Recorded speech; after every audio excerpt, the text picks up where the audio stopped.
బంగారం బ్యాంకులు ఇతర ప్రైవేటు సంస్థల్లో ఉన్న విడిపించి కొనబడును. కొమ్మూరి గోల్డ్ ఆంధ్ర మరియు తెలంగాణ. రాష్ట్రంలో ఏం జరుగుతూ ఉంది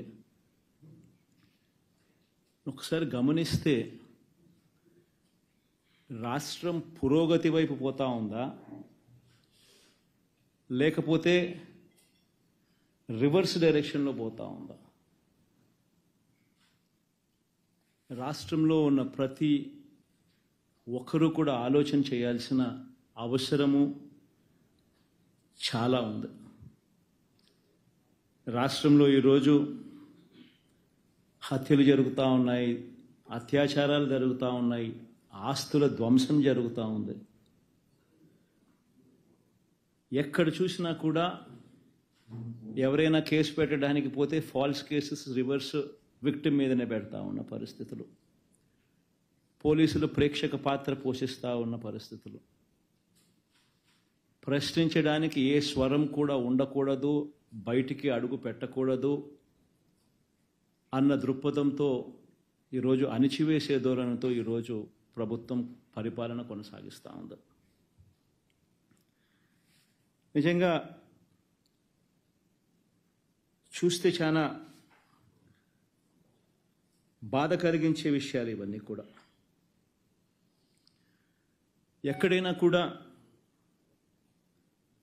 ఒక ప్రభుత్వం ఏర్పడిన తర్వాత ఒక ప్రభుత్వం 12 నెలల పాటు ఒక బడ్జెట్ ప్రవేశపెడుతుంది. ఆ బడ్జెట్ కూడా 7 నెలలు 12 నెలల కాలంలో ఏకంగా 7 నెలలు రెగ్యులర్ బడ్జెట్ కూడా ప్రవేశపెట్టలేని అధ్వానమైన పరిస్థితిలో ఈ ప్రభుత్వం ఉంది అని అంటే 12 నెలల కాలానికి ప్రవేశపెట్టే రెగ్యులర్ బడ్జెట్ ప్రవేశపెట్టాల్సింది పోయి ఆ 12 నెలల కాలానికి సంబంధించిన కాల వ్యవధిలో ఏకంగా 7 నెలలు ఓట్ ఆన్ అకౌంట్ బడ్జెట్ మాత్రమే ప్రవేశపెట్టే అధ్వానమైన పరిస్థితిలో ఈరోజు రాష్ట్రం ఉంది అని అంటే రెగ్యులర్ బడ్జెట్ ప్రవేశపెట్టే ధైర్యం కూడా చంద్రబాబు నాయుడు గారికి లేదు అని అంటే ఎంతటి దారుణమైన పాలన సాగుతూ ఉంది అని చెప్పడానికి ఇదొక గొప్ప నిదర్శన. నిజంగా రెగ్యులర్ బడ్జెట్ అంటూ తాను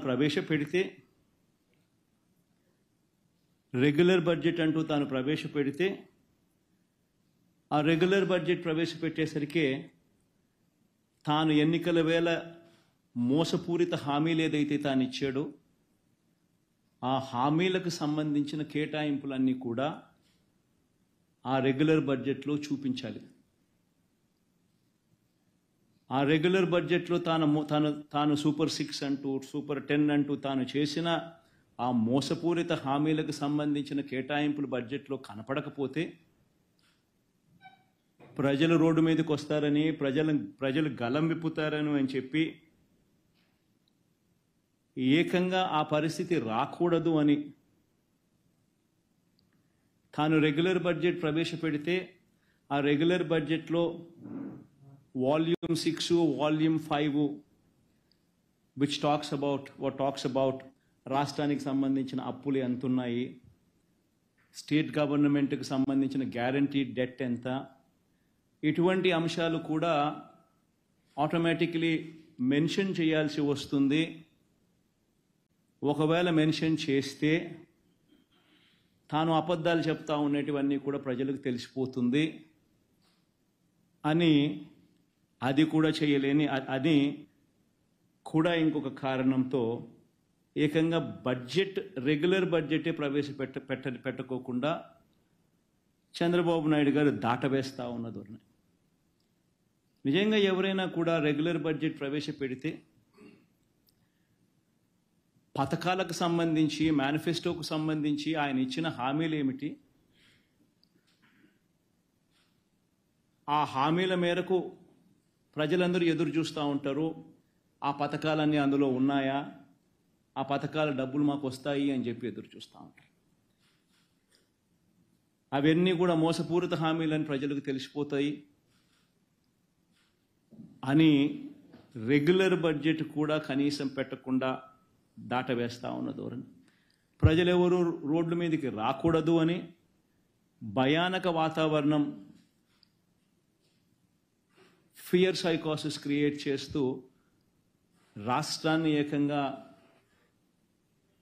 అత్యాచారాలు, హత్యలు, కొట్టడాలు, ఆస్తుల ధ్వంసాలు, వీటి అన్నిటితో భయానక వాతావరణం క్రియేట్ చేస్తూ ఉన్నారు. నేను అడుగుతా ఉన్నాను ఒకటి, ఇలాంటి దారుణమైన పరిస్థితులు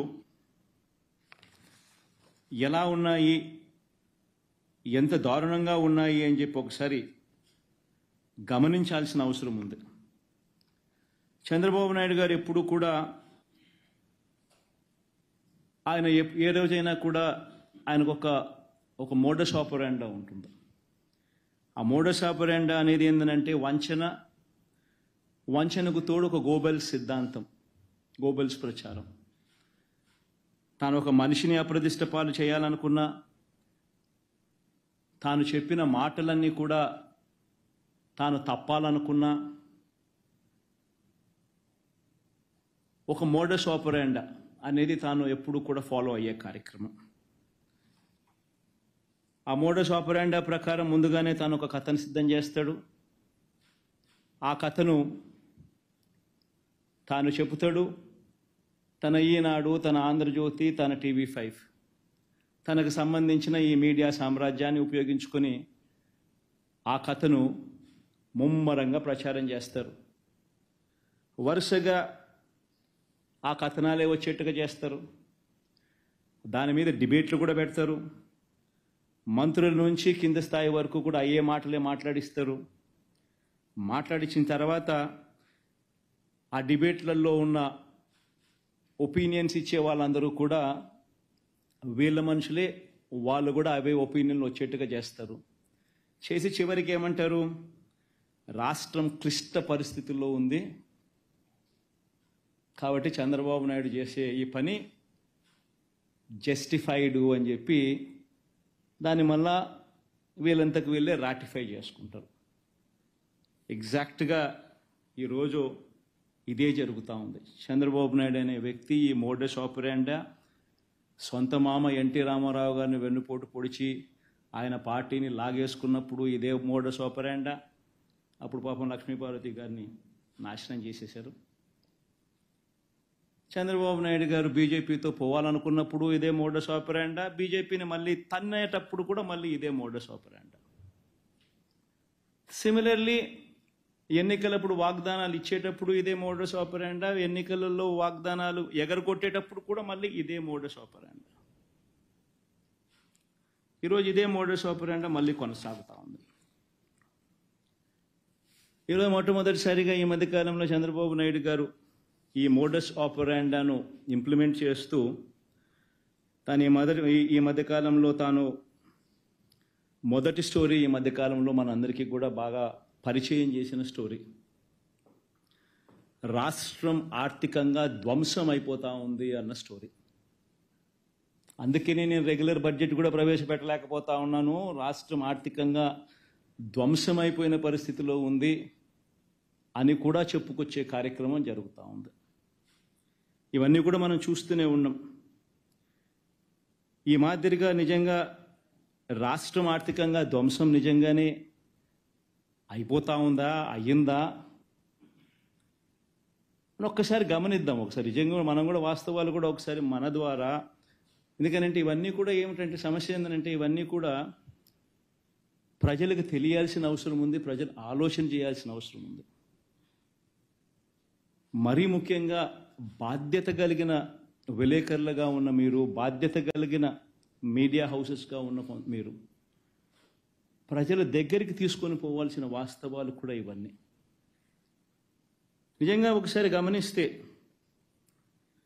ఏ రకంగా చంద్రబాబు నాయుడు గారు వాగ్దానాల నుంచి, తానిచ్చిన మేనిఫెస్టో వాగ్దానాల నుంచి తాను తప్పుకునేందుకు ఏ రకంగా తాను స్టోరీ తాను బిల్డప్ చేసుకుంటూ పోతా ఉన్నాడు అని ఒకసారి గమనిస్తే, రాష్ట్రం ఆర్థికంగా ధ్వంసం అయిపోయింది అనేది మొదటి స్టోరీ కింద తాను మీడియా డిబేట్లను మొదలెట్టాడు, మాట్లాడడం మొదలెట్టాడు. గవర్నర్ ప్రసంగంలో కూడా తీసుకొచ్చాడు.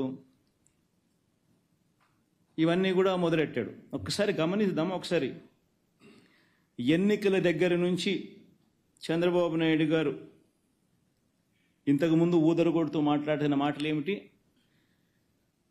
చంద్రబాబు తన మీడియా ఇద్దరు కలిసి రాష్ట్రంలో అప్పులు 14 లక్షల కోట్ల రూపాయల అప్పులు అని చెప్పి ఫస్ట్ ఊదరగొట్టారు. మీకు అందరికీ గుర్తుండే ఉంటుంది. మొత్తం అప్పులు ఏకంగా 14 లక్షల కోట్లు ఉన్నట్టు విపరీతమైన ప్రచారం చేసుకుంటూ వచ్చారు.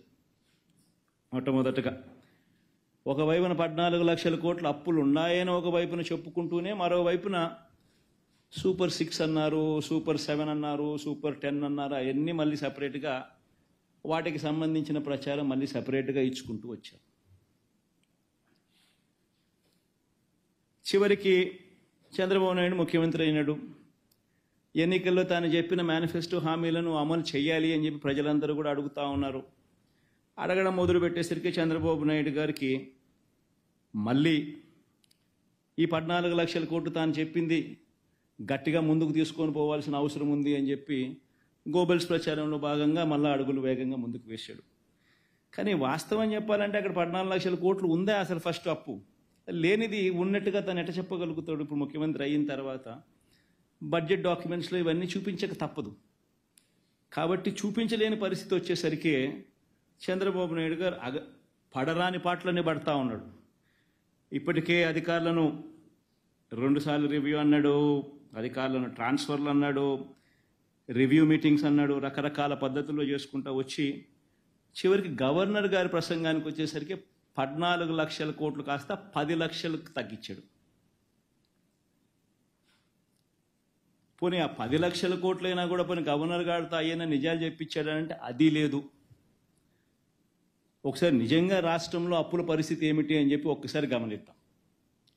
నేను చెప్పే డాక్యుమెంట్స్ అన్నీ కూడా ఆర్బీఐ, ఖాగ్, స్టేట్ బడ్జెట్ డాక్యుమెంట్స్. ఇవన్నీ చంద్రబాబు నాయుడు అనే వ్యక్తి గవర్నర్ గారితో కూడా అబద్ధాలు చెప్పించాడు.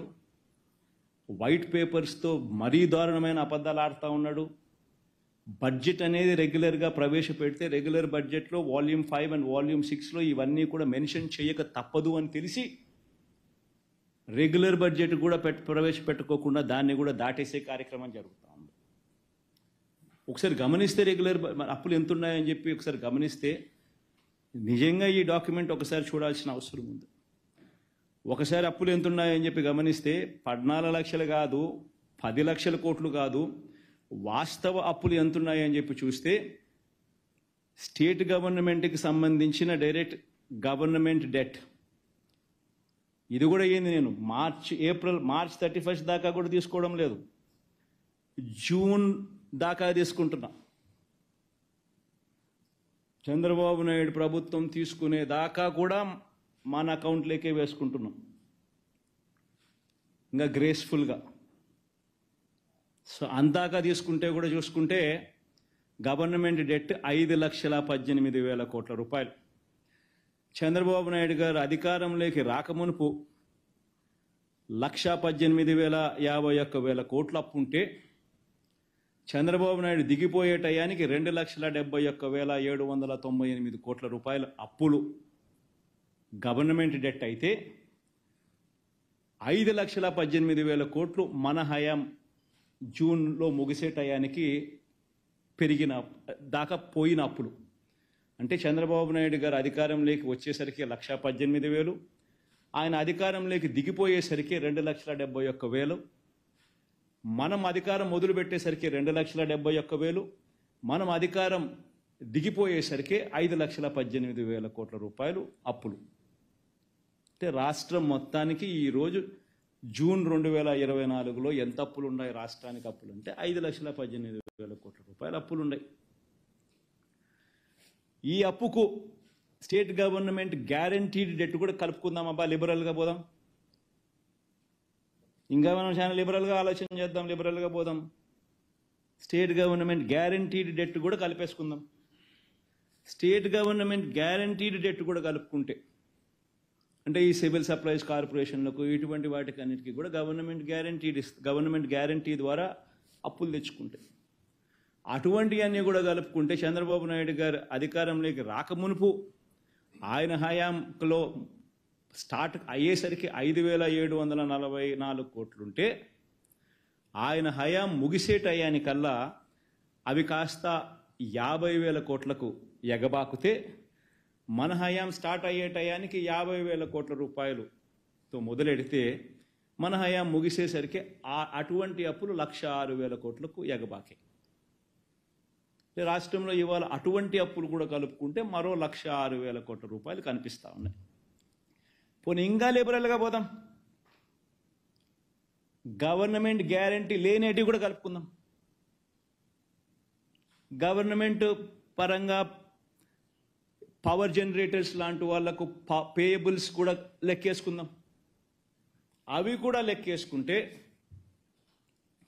Debt in the books of power sector corporations Chandrababu Naidu garu అధికారంలోకి రాకమునుపు 26,000 కోట్ల రూపాయలు ఉంటే ఆయన అధికారం ముగిసేసరికి ఆ పబ్లిక్ సెక్టర్ అండర్టేకింగ్స్లో ఆ కార్పొరేషన్స్ పవర్ సెక్టర్ కార్పొరేషన్స్లో 64,674 కోట్ల రూపాయలకు అప్పులు ఎగబాకే.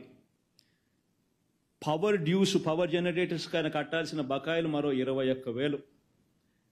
Power sector liabilities aggregate debt and payables ఎంత అని చూసుకుంటే 86,215 కోట్ల రూపాయలు. అంటే 29,000 కోట్ల రూపాయలు ఆయన హయాంలో మొదలు కాకమునుపు ఉంటే ఆయన హయాం ముగిసేసరికి ఇటువంటి లయబిలిటీస్ కూడా 86,215 కోట్లకు ఎగబాకే. మన హయాంలో వచ్చేసరికి 86,215 కోట్లతో స్టార్ట్ చేసి 1,23,000 కోట్ల రూపాయలకు ఇప్పుడు మన హయాం ముగిసేసరికి రాష్ట్రానికి సంబంధించిన అటువంటి అప్పులు ఉన్నాయి. మొత్తంగా అప్పులు ఎంత అని చూస్తే స్టేట్ గవర్నమెంట్ డైరెక్ట్ డెట్ అంటే FRBM నుంచి మనం తీసుకునే debt, state government guaranteed debt, state government గ్యారంటీతో సంబంధం లేకుండా కూడా ఉన్న స్టేట్ గవర్నమెంట్ డెట్లు, ఇటువంటివన్నీ లెక్కేసుకుంటే రాష్ట్రం చంద్రబాబు నాయుడు గారు తీసుకోక మునుపు వరకు 1,53,347 కోట్ల రూపాయలు అప్పులు ఉంటప్పుడు చంద్రబాబు నాయుడు అధికారంలోకి వచ్చాడు.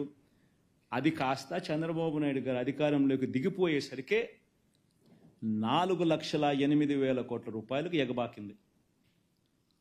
మనం అధికారంలోకి వచ్చేసరికి 4,08,000 కోట్ల రూపాయల అప్పులుతో మనం మొదలెడితే మనం అధికారంలోకి దిగిపోయే నాటికి 7,48,000 కోట్ల రూపాయల అప్పులు. Compounded annual growth rate Chandrababu Naidu గారి 5 ఏళ్ళు, మన వైఎస్ఆర్సీపీ పార్టీకి సంబంధించిన 5 ఏళ్ళు, ఎవరి హయాంలో అప్పులు ఎవరు ఎంత ఎక్కువ చేశారు అని చెప్పి ఒకసారి చూస్తే చంద్రబాబు నాయుడు గారి హయాంలో 1,53,347 కోట్ల రూపాయలతో ఆయన మొదలెట్టినది ఆయన పాలన 4,08,000 కోట్ల రూపాయల దాకా ఆయన అప్పులు చేసిన పరిస్థితులు చూస్తే ఏకంగా 21.63% 21.63% compounded annual growth rate of all liabilities.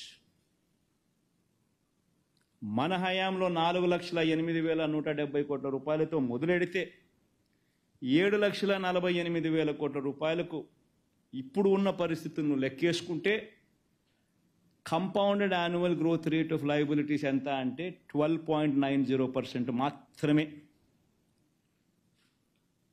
అంటే 21% అప్పు చేసినోడు గొప్పోడా? రాష్ట్రాన్ని దాన్ని ఏమన్నాడు, ఏం పదం వాడినాడైనా, రాష్ట్రాన్ని ఆర్థిక ధ్వంసం 21.63% compounded annual growth rate of debt చేసినవాడు ఆర్థిక ధ్వంసం చేసినవాడా? మనము కేవలం 12.9% అన్నీ కలిపినా కూడా, అన్ని రకాల డెట్స్ కలిపిన మనం ఆర్థికంగా ధ్వంసం చేసిన వాళ్ళమా? అందరూ కూడా ఈ పాయింట్ గమనించాల్సిన అవసరం ఉంది. మరి ఎక్కడ 14 లక్షల కోట్లను అబద్ధాలు చెప్పడం ధర్మమేనా? గవర్నర్ ప్రసంగంలో 10 లక్షల కోట్లని చెప్పించడం ధర్మమేనా?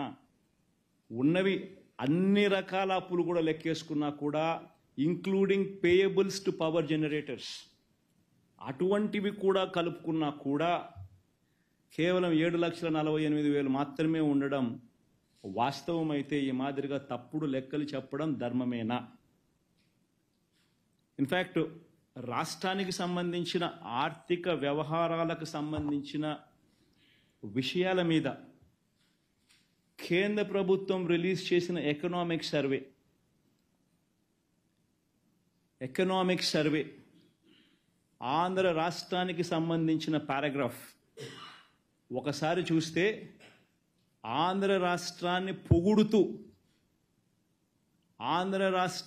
పొగుడుతూ వాళ్ళు రాసిన మాటలు చూడండి ఒకసారి. State governments continue to improve their finances in financial year 24. Preliminary unaudited estimates of finances for a set of 23 states published by CAG suggests that the gross fiscal deficit of these 23 states was 8.6%, lower than the budgeted figure of 9.1 lakh crores. This implies that fiscal deficit as a percentage of GDP for these states came in at 2.8% as against the budgeted of 3.1%. The quality of spending by state governments improved, with state governments focusing on capex as well. The 23 major states are Andhra Pradesh, Arunachal Pradesh అని ఇట్లాంటివన్నీ రాసినారు.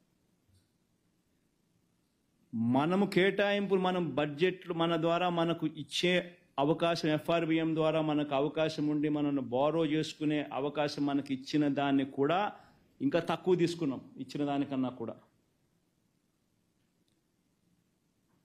Direct benefit transfer లాంటి గొప్ప కార్యక్రమాలు మనం చేసినాం కాబట్టి మన రాష్ట్రాలు ఏదైతే మన రాష్ట్రం ఏదైతే ఉందో దాన్ని పొగుడుతూ కూడా రాసినారు.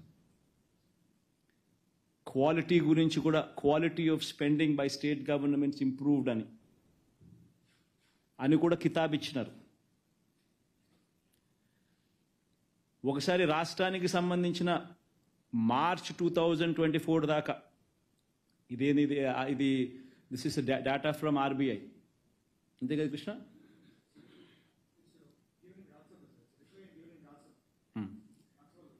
ఇది రాజ్యసభలో ఇచ్చిన రిప్లై.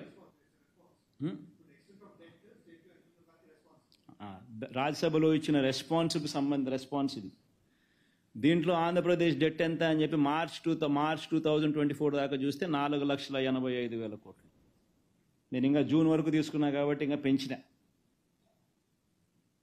4,80,000 కోట్ల 85,000 కోట్లు కాస్త ఇంకా పెంచి ఇంతకు ముందు మీకు చెప్పిన జూన్ దాకా తీసుకున్నా కాబట్టి. కానీ వాళ్ళు ఇచ్చిన స్టేట్మెంట్లోనే 4,85,000 మాత్రమే అని ఉంది. మరి ఎక్కడి నుంచి వస్తూ ఉన్నాయి ఈ నెంబర్లు? 10 లక్షల కోట్లని ఒకరితో చెప్పిస్తారు, ఒకరితో చెప్పిస్తారు, 14 లక్షల కోట్లని ఆయన అంటాడు, ఇంకొకరితో రాయిస్తారు. ఈ మాదిరిగా రాష్ట్రానికి సంబంధించిన పరిస్థితిని లేనిది ఉన్నట్టుగా, ఉన్నది లేనట్టుగా చిత్రీకరించి చూపించడం ధర్మమేనా? Everybody should ask these questions. ఇప్పుడు ఆయన మాట చెప్పినట్టు ఎన్నికలప్పుడు నెరవేర్చాల్సిన బాధ్యత ఆయనది. ఆ మాట నుంచి తప్పించుకోవాలని చెప్పి, ఆ ఇచ్చిన మాటను, హామీలను తప్పించుకోవాలని చెప్పి ఒక పద్ధతి ప్రకారం అబద్ధాలను బిల్డప్ చేసుకుంటూ పోయి రాష్ట్రంలో లేని అప్పులు ఉన్నట్టుగా, రాష్ట్రం పరిస్థితి అధోగతిగా ఉన్నట్టుగా, రాష్ట్రం అన్యాయంగా జరిగిపోతూ ఉన్నట్టుగా చిత్రీకరించడం ఎంత మటుకు ధర్మం, ఎంత మటుకు న్యాయం? అందరూ కూడా ఆలోచన చేయమని చెప్పి కోరుతా ఉన్నాం. ఇన్ఫ్యాక్ట్ 2000 కోవిడ్ సమయంలో మన రాష్ట్రంలో, ఇన్ఫ్యాక్ట్ చంద్రబాబు నాయుడు టైంలో ఇప్పుడు కోవిడ్ లేదు.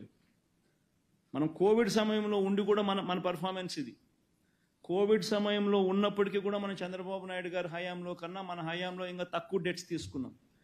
కోవిడ్ సమయంలో ఒకసారి చూస్తే యూనియన్ గవర్నమెంట్కి వచ్చిన ట్యాక్స్ రెవెన్యూస్ కోవిడ్ సమయంలో తగ్గిన పరిస్థితులు కనిపిస్తూ ఉన్నాయి.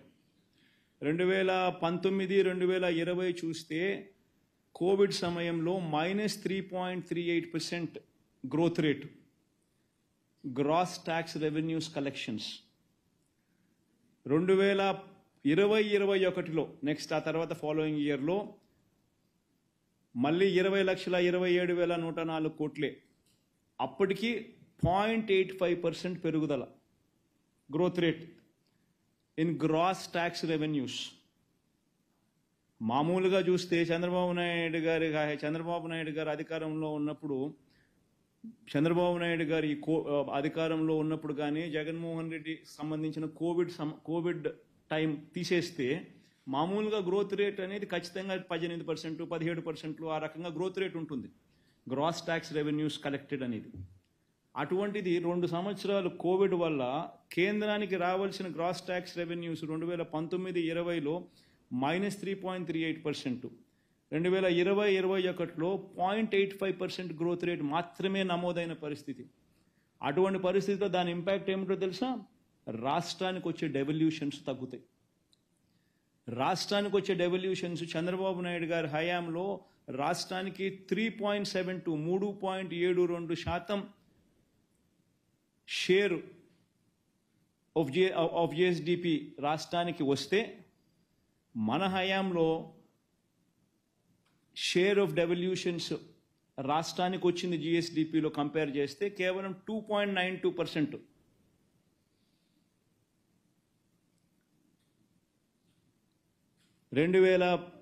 ఇది జిఎస్డిపినా జీడిపినా? జిఎస్డిపిలో చంద్రబాబు నాయుడు గారి హయాంలో రాష్ట్రానికి వచ్చిన డెవల్యూషన్స్ 3.72% వస్తే మనకు కోవిడ్ రావడం వల్ల నష్టం జరిగి రాష్ట్రానికి రావాల్సిన డెవల్యూషన్స్ కూడా అంతకు ముందు 5 సంవత్సరాలు చంద్రబాబు నాయుడు గారి హయాంతో పోలిస్తే రాష్ట్రానికి వచ్చిన డెవల్యూషన్స్ కూడా జిఎస్డిపిలో 2.92% మాత్రమే వచ్చిన పరిస్థితులు తగ్గినాయి మన పర్సంటేజ్ చూస్తే. అటువంటి పరిస్థితుల్లో కేంద్రమే కాదు ప్రతి రాష్ట్రము కూడా అప్పులు ఎక్కువగా చేసుకునే వెసులుబాటు కేంద్ర ప్రభుత్వం అడుగులు ముందుకు వేసింది. కేంద్ర ప్రభుత్వం ఎక్కువ అప్పులు తీసుకుంది, రాష్ట్రాలకు ఎక్కువ అప్పులు తీసుకునే అవకాశం కూడా కల్పించింది. అయినప్పటికీ కూడా మన హయాంలో చంద్రబాబు నాయుడు గారు చేసిన అప్పులు కన్నా మన హయాంలో అప్పులు మనం తక్కువ చేసినాం. చంద్రబాబు నాయుడు గారి హయాంలో compounded annual growth rate of liabilities 21.63% అయితే మన హయాంలో compounded annual growth rate of liabilities all kinds of liabilities put together 12.90% మాత్రమే. ఆయన హయాంలో ఎఫ్ఆర్బిఎం డెట్కి సంబంధించిన అంశం వరకే చూసుకున్నా కూడా 18.15% కంపౌండెడ్ యాన్యువల్ గ్రోత్ రేట్, మన హయాంలో 13.80% మాత్రమే కనిపిస్తుంది. అంటే ప్రతి అంశంలోనూ కూడా అప్పుల పరంగా కోవిడ్ లాంటి విపత్కర పరిస్థితుల్లో కూడా వైఎస్ఆర్సీపీ హయాంలో అప్పులు తక్కువ జరిగాయి. Compounded annual growth rate of debt when compare to Chandrababu's రెజీమ్లో ఆయన 5 సంవత్సరాలతో కంపేర్ చేస్తే. ఇది వాస్తవాలు. మిమ్మల్ని అందరినీ కూడా కోరేది ఒకటి, ఈ స్లైడ్ చూపించండి. ఈ గవర్నర్ గారికి కూడా నేను ఈ సందర్భంగా లెటర్ రాస్తున్నాను. అయ్యా గవర్నర్ గారు, మిమ్మల్ని కూడా చంద్రబాబు నాయుడు గారు మోసం చేసి మీతో కూడా అబద్ధాలు చెప్పించడం ధర్మమేనా? మీరు కూడా వాస్తవాలు తెలుసుకోకుండా ఈ మాదిరిగా అసెంబ్లీలో ప్రసంగించడం న్యాయమేనా అని కూడా గవర్నర్ గారిని కూడా లెటర్ రాస్తా ఉన్నాం. గవర్నర్ గారికి వాస్తవాలన్నీ కూడా క్రోడీకరించి ఆధారాలతో సహా పెడుతూ గవర్నర్ గారికి కూడా లేఖ రాసి చంద్రబాబు నాయుడు గారి ప్రభుత్వాన్ని, ఆర్థిక శాఖను తిట్టమని చెప్పి, మందలించమని చెప్పి, గవర్నర్ గారిని ఈ రకంగా రైడ్కి తీసుకొని పోవడం, గవర్నర్ గారి చేత కూడా ఈ మాదిరిగా అబద్ధాలు ప్రచారం చేయించడం కరెక్ట్ పద్ధతి కాదు అని చెప్పి గవర్నర్ గారికి కూడా లెటర్ రాస్తున్నాం ఇవన్నీ వాస్తవాలు పెట్టి.